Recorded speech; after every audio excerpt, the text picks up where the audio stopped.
Pan Am is dead. Pan American Airlines shut down after Pan Am went out of business and Pan American World Airways has stopped flying. the airline filed for bankruptcy. America's biggest airline, the one that basically kicked off modern international flying, doesn't exist anymore. And here's the question everyone thinks they know the answer to. What actually took it down? And no, it wasn't the oil crisis. Pan Am wasn't just an airline. It flew presidents, became a symbol of American aviation, and even had its logo sitting on top of its own skyscraper in the middle of Manhattan. So how does a company that powerful just collapse? And here's the wild part. The guy who built it never even saw it coming. He was gone a decade before Pan Am fell apart.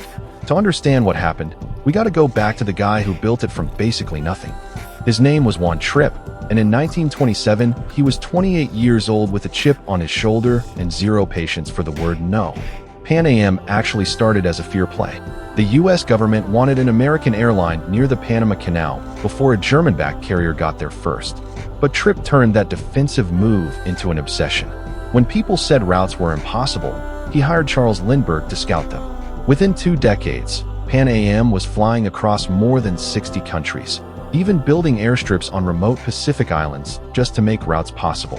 Then in 1966, Trippe ordered 25 massive new jets from Boeing before the plane even existed. That's the kind of bet that makes you a legend or buries you. And the same man who never took no for an answer was about to hear it. By the 50s and 60s, flying Pan Am wasn't just travel. It was status. Luxury cabins, multilingual crews, IBM technology, and in 1958, the first commercial jet across the Atlantic. Then came the 747 in 1970. Pan Am looked untouchable, but underneath that empire was one huge weakness. Pan Am had no domestic routes. Every other major U.S. airline could feed passengers from cities across America into its international network. Pan Am couldn't. For decades, it didn't matter. But once the airline's world started changing, that weakness was about to become a serious problem. In 1973, the oil embargo hits, and Pan Am had just filled its fleet with fuel-hungry 747s. Then deregulation arrived in '78, removing the protections that had kept Pan Am safe for decades.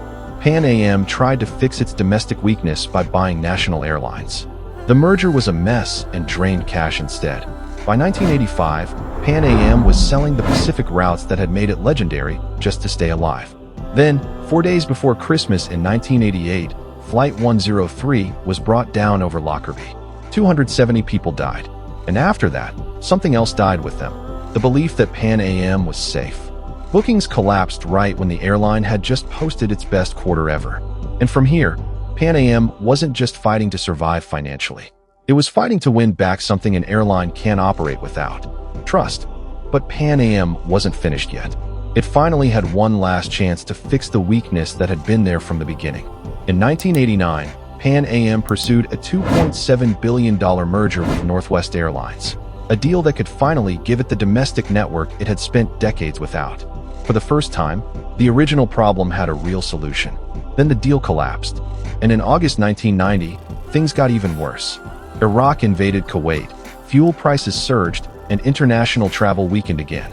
And this time, there was almost nothing left to sell. In January 1991, it filed for Chapter 11. Delta bought its most valuable remaining assets, including its transatlantic routes. What remained was barely enough to keep the name alive. Then, on December 4, 1991, after 64 years, Pan Am stopped flying. The airline that had once made the world feel smaller couldn't survive one more shock.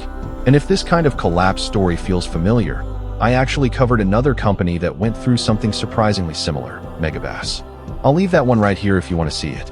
Pan Am didn't disappear because of one bad decision. The oil crisis hurt it. Deregulation exposed it. The national airlines merger drained it. Lockerbie destroyed passenger confidence. And the Gulf War delivered one more shock when there was almost no room left to absorb it. But underneath all of that was the same weakness Pan Am had carried for decades.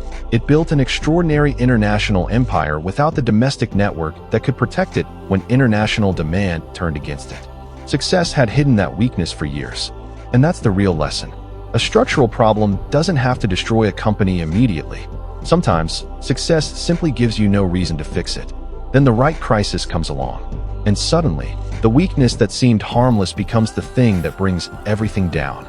Pan Am looked untouchable right up until the moment it wasn't. And if you ever flew Pan Am, I'm genuinely curious. What was it like? Let me know in the comments. And if you like these kinds of stories, where a company looks untouchable right until the moment it isn't, you can subscribe. I've got more coming.